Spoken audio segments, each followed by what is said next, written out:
Nippur of Lagash.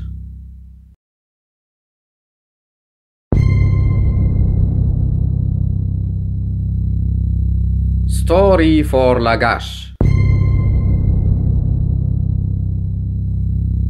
The plains of Elam, the highlands, were bad land, stony and barren. The sun was pouring down on us, heavy and scorching, and the smell of sweat, damp leather, and overheated metal emanating from my soldiers reached me. They advanced, clumsy and heavy, snarling curses, sand between their teeth, and their eyes swollen under their leather helmets. I felt sick from the sun and the desert, sick from the bumps of my battle chariot, sick from the smell of burning grease that rose from the axles, sick from the acrid and suffocating dust that constantly enveloped us. I only wanted to return to Lagash, sit in a cool portico, and drink to the health of Ninkarsag, the mother goddess, so that she would give freshness to my days and wheat to my barns. O Mother Ninkarsag, deliver me from heat and sweat. O Shamash, take your rays away from me. 15 days and 15 nights we had wandered over the plateaus and ruggedness of Elam, hunting for a man. We had looked for him in the borderlands, in the steep mountains where the misshapen eaters of herbs and birds live, who fill their hair with ashes.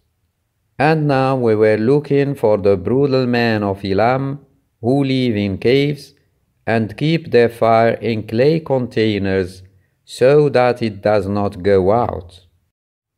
It was the fault of that shepherd, stupid of loneliness and desert, who brought the news to our king, Urukagina of Lagash. I have seen him, son of Shamash. I have seen him. He is tall as a battle chariot, and you can place a big shield on its back without covering it. Battle chariot, shield of the greats, dirty goat herder, if I had you here, I would make you walk on the edge of swords. Several times we managed to get hold of one of the stupid raw meat eaters in the caves of Elam, but we couldn't get any reports out of them. Sometimes they screeched under the iron, but then they dug their teeth together and died without saying a word. Speak up, worm eater! Have you seen the giant man? Speak! It was useless, and our bored king Urukagina wanted the giant to entertain his laziness, and they had to find him. Here! Hey, Nippur! Look! The giant man passed through here. These footprints... Indeed, the man had to pass at dawn, while the ground was still damp with dew, and his footprints stayed clearly marked. As I was studying them, the voice behind me surprised me. If you are looking for the blonde giant, I can help you, warrior of Lagash. He was sitting on huge rocks and gazing at me with the mocking insolence of the barbarian. Who are you, hunchback? My name is Shito, he who is butted. I have been expelled from the caves because I am not good for hunting or fighting.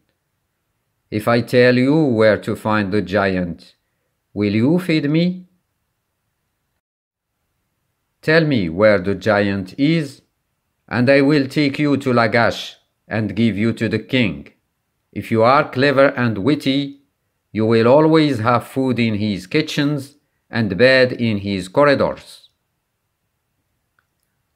O generous sir, Shamash keep you and bless you, and may your belly be filled with... Do not feel sorry for my belly, and take me to the giant. We marched 2 days in a row, guided by Shito, until we reached the shores of the fishless sea. There he pointed out to me the caves on the slopes of the mountains that shade the country of Ur-Tem. The giant lives there, with the tribe of Inrur, with my tribe. At dusk you will find them all gathered in the great cavern, the one in front of which is the white rock. I did not ignore the advice of the humpbacked. I waited until nightfall before climbing with my men who, after so many days of marching, were eager for screams and battle. The cavern was huge and domed with long-hanging stalactites that looked like crystal swords. On the floor of rocks, soil, and dirt, Elam's raw meat eaters were piled high. One of them saw us, vile creature, more beast than man, cried out in alarm. "Watch out! The man-hunters of Lagash!" We opened in a semicircle at the mouth of the cave, with swords and axes drawn. It humiliated me to face those miserable brutes who clumsily wielded clubs and stones, tripping over each other. In the background the women clustered, howling like wolves and holding their dirty babies. "Halt! I don't want to fight, man of Inrur. I'm not looking for slaves or women." Those who understood me managed to silence those who were screaming. A heavy silence dominated the cave, broken only by the crying of a creature and the snarling of dogs. An old man, poor skin, bones, and stupidity, stepped forward. "If you are not looking for fight, or slaves, or women, what are you looking for, man of Lagash? Why did you come?" "I am looking for the tall man like a war chariot, the one with the huge footprints." The voice was clear and calm, but it gave the impression of coming out of a deep pit. "Are you looking for me, man of Lagash?" The shepherd had not lied. He was gigantic and his back was bigger than a big shield. "You are the giant of Elam. We have heard a lot about you. The rumor of your fame reached the king, and he ordered me to bring you into his presence." He seemed to think for a moment and then denied. "No, warrior, you will not take me. In your city I would be a slave or an entertainment of your king. I will not go." He spoke brilliantly and seemed wise. He did not resemble the bestial man of Elam.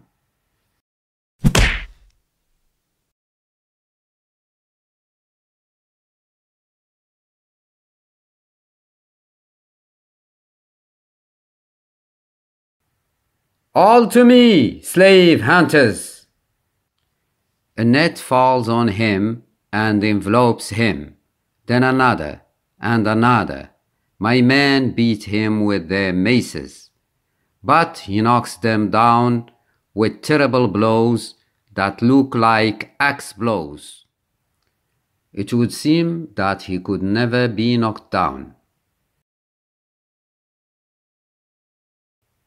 Everything is over. The giant lies at last thrown down.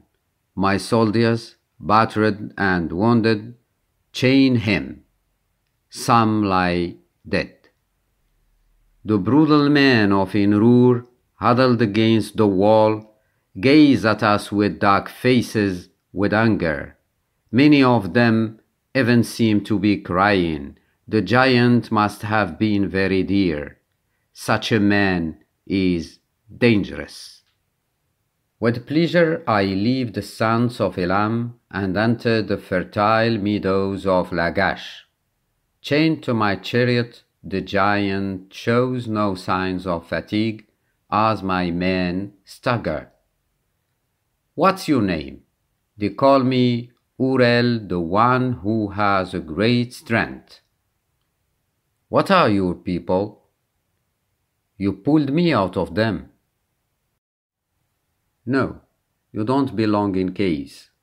You are blond and light-eyed, like the men who sometimes arrive on ships through the fishless sea. Maybe you're right, maybe not. Elam's men found me in the arena, guarded by a very ferocious trained bitch. They had to kill it to get to me. It was late morning when we reached Lagash, the White One. I immediately took the prisoner to the palace. His enormous stature caught everyone's attention. Urukagina was older and fatter and perhaps dumber.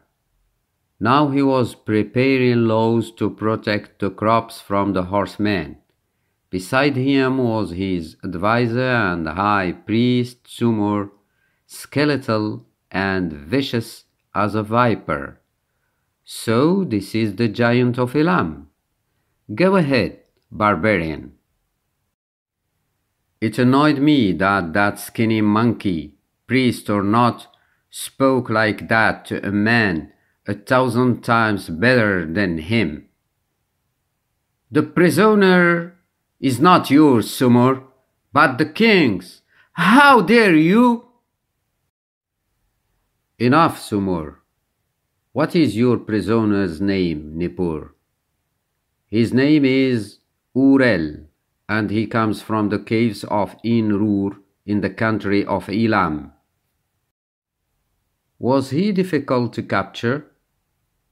He fights like 20 men and has the strength of a battle chariot. I didn't like the exchange of glances between the king and Sumur, but I couldn't think much about it. It's okay, Sumur. See that the prisoner is properly housed in a secure dungeon. And you, Nippur, come with me. Come closer, Nippur. Very serious things have happened in your absence. Our neighbor, King Lugalzagizi, is turning our border into a hedge of spears. There are riots and deaths.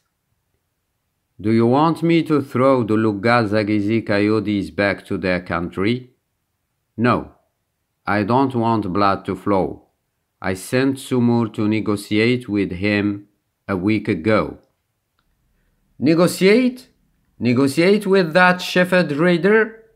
Great king, give me a month and 50 chariots, and they will sweep this rabble to the fishless sea. You are too fiery and too young, Nippur. Lagash must not be thrown into war. We must build on peace. The swords that crush your enemies will give you peace, not the clay tablets of Sumur. Lugalzagizi will procrastinate on the treaty, and when the time comes to act, he will use the sign tablets to adorn his war horses. Speak through your mouth the inexperience and the desire for glory, Nippur. No, by my mouth speaks only the reasoning, while yours all the asses of Lagash bray. Be careful, Nippur, with your mouth. Don't threaten me, priest, and go sacrifice your chickens to the wind. With a growl of hatred, Sumur left the room. Urukagina laughed softly. You don't like my priest, do you, Nippur? No. He is false and vile like a slave trader. Perhaps, but every king needs such a man. But stop it. Go, Nippur, and wash yourself, for you stink, and then give my regards to your Jirin. I washed and shaved neatly. left my weapons in the hands of my slaves, but I did not go to see Girin, the one with the eyes dark as night. The door creaked on its hinges, and I could see the giant sitting on the stone floor. The repellent smell of mold and rotting food turned my stomach. I salute you, Nippur, but I do not congratulate you on the quarters I received. That pig priest, that shaved-headed monkey, this cell is only for convicted criminals. Come with me, Urel. I convinced the king to lodge the giant in the tower of Saram with abandoned guard and under my responsibility. Sumur tried to object. You better bite your tongue, temple worm, or I will throw you into the drain where your true place is. The tower was a beautiful sunny spot overlooking the fertile surroundings of Lagash. Sumur had made it his favorite retreat. I took his personal things and threw them out the window. I do not understand why you have taken so much trouble for me. You are a good fighter, Urel, and your place is not in a cell. It is also not in this tower. Tell me, what is your king going to do with me? I suppose he will make you fight with some representative of another city. Sometimes there are huge stakes. My life was quiet and peaceful in those days. Yes, Lugal-Zagizi has accepted my peace proposals and has signed the treaty tablets. He looked at me for a moment and added, "He will visit me with his court in 2 months. He will bring presents, one of his daughters to marry me, and a group of fighters to animate the festivities." Yes, my friend Urel had to be trained to fight. I had not discovered my friendship for the men of Elam until I knew that he must be transformed into slaughter meat. Fight them? It's silly to fight for no reason. Your reason is your life. Teaching him to fight was quite dangerous as his strength was terrible. I think his arm is broken, but it's nothing serious. I finally had to do it personally as my soldiers were too afraid of him. Raise the shield. Now down. Do not carry the shield against the body, because then you will feel the blows in the same way. The prisoner learns fast, don't you think, Nippur? Despite being a man from Elam, he does not appear very stupid. Tell me, Nippur, is this the great Sumur who had me thrown into that filthy cell? The same. He held him up like a handful of straw while my soldiers surrounded him, laughing and whistling. Sumur was very unloved. Throw him away, man of Elam! Put him in the well! His bronze hands gripped Sumur, who writhed and screeched like a trapped rat. No! Let go of me, or... The gutter is a bad place for a priest, and Urel must have understood it that way. No! Since that day, we appreciate each other even more. Urel could now roam freely and was considered just another member of my god. But the day came and Lugal-Zagizi entered Lagash with his escort and his bearded and sinister gods. Greetings, O Worokagina, brother and father, and greetings to you, Sumur, bringer of peace. He reeked of false and cruel. He brought gifts and fighters from the country of the great rivers.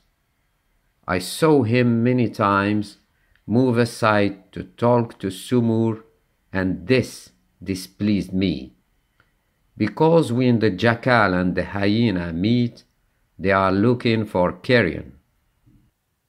On the night of the banquet, the jackal showed off his bad education, his gluttony, and his fondness for wine and bragging. I have 5 fighters like there are no better ones in all of Lagash or Okagina, brother. Get 5 of your fighters, and we will see a great show for the day of Ninkarsag. I could not contain myself before his arrogance, his fat, and his smelly perfumes. It doesn't take 5, great king. It only takes 2. Urel heard my story and shook his head, smiling. You are so superb, Nippur, that you amuse me. It does not matter, friend. We will deal with that group of fish-eaters. On the night before the Ninkarsak festival, 2 caravans of merchants asked permission to camp in Lagash, wanting to rest their oxen. All right, camp, but don't let the porters bother the women of the city. On the day of the goddess Ninkarsag, the whole city goes berserk. Urel looked at the people dancing in the streets and grumbled. Will the mother goddess feel happier with this scandal? You have too many customs. They look like plough oxen. And tell me, Nippur, the travelers. Travelers? Yes, the men from the caravans. Can they take part in the festivities? Well, from here I see them very serious and calm. Indeed, despite being mixed with the crowd, the travelers, easily recognizable by their striped cloaks, did not add to the general uproar. I don't know what's happening to them.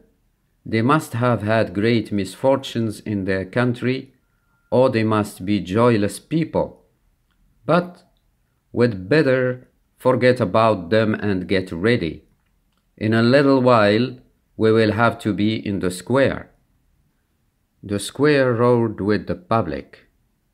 Lagash's guard had surrounded it, crossing their shields and spears to prevent it from being outflanked. You can see many travelers in the first rows behind them. In the king's box, there was Urukagina, and beside him the fat and oily Lugalzagizi talking to Sumur. The latter seemed to be nervous. The sun was hot in the center of the plaza, and our shadows lengthened on the sand. There's something in the air I don't like, Nippur. I smell blood. Yes, and there comes the blood that you smell. But be careful, it still works. The Lugal Zagizi fighters had entered the square with slow, cat-like steps. They were tall men whose faces were painted with brightly colored stripes. They wielded nets, 3-pronged spears, and stone maces. I greeted Orokagina, and Durel followed suit, but the fish-eaters waited for us to finish without making a single gesture towards their king. Suddenly, one of them gave a piercing scream and ran towards us. Yeah! But you don't kill an opponent with screams. Another surprised me.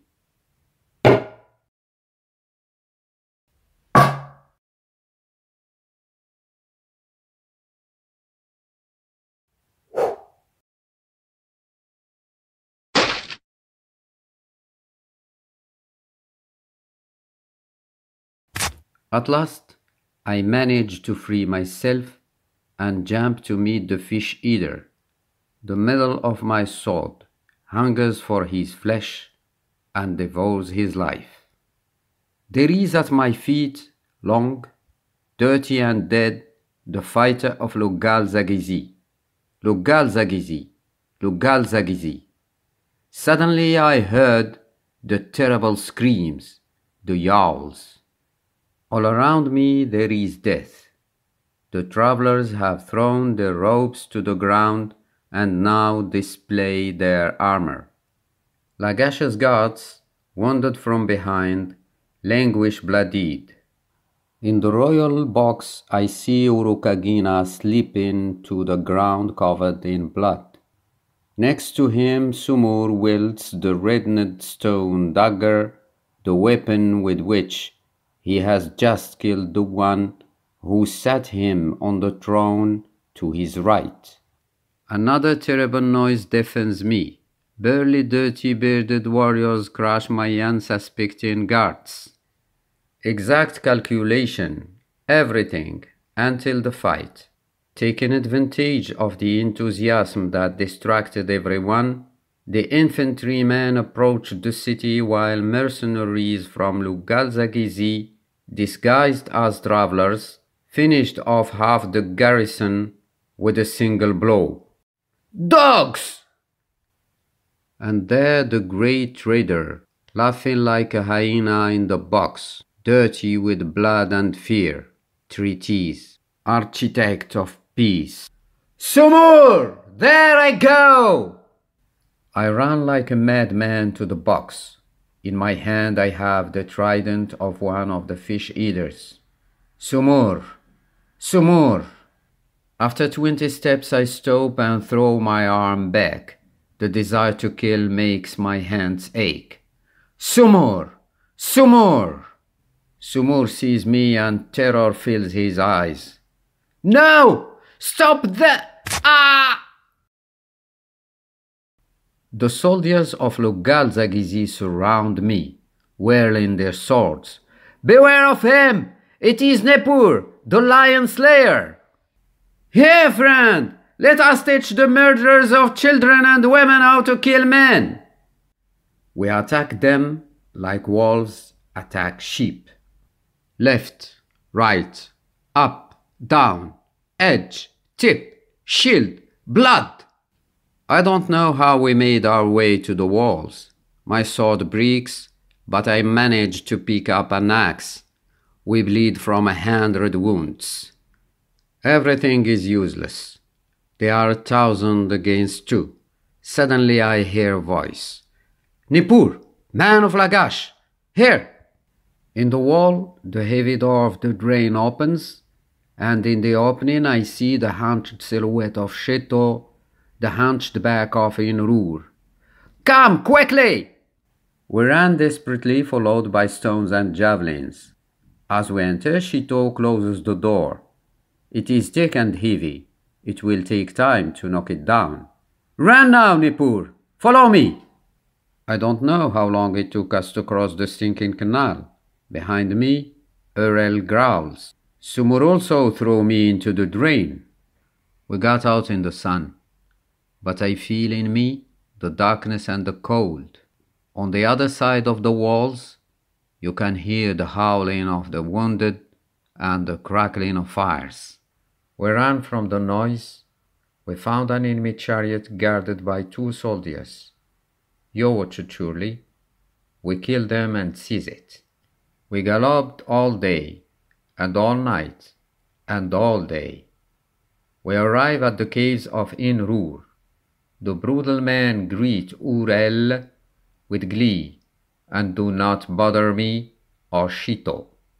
The night is cold and beautiful in the desert. The stars twinkle like battle helmets in the sky. I look at the waves of sun and moon that die in the distance. What will you do now, Nippur? What will I do? I have no king, no city, no roof, no fire. I am nobody from anywhere. I will go to explore the country of the great rivers and perhaps the lands of papyrus until the pain heals. I'll be back later. And when I come back, woe to you, Lugal Zagizi. The whole world will be as small as a hiding place for you. Woe to you, traitor. He gazed into the distance, and his powerful face seemed to smile at the cold and distant moon. It will be a long trip. We will see many strange things.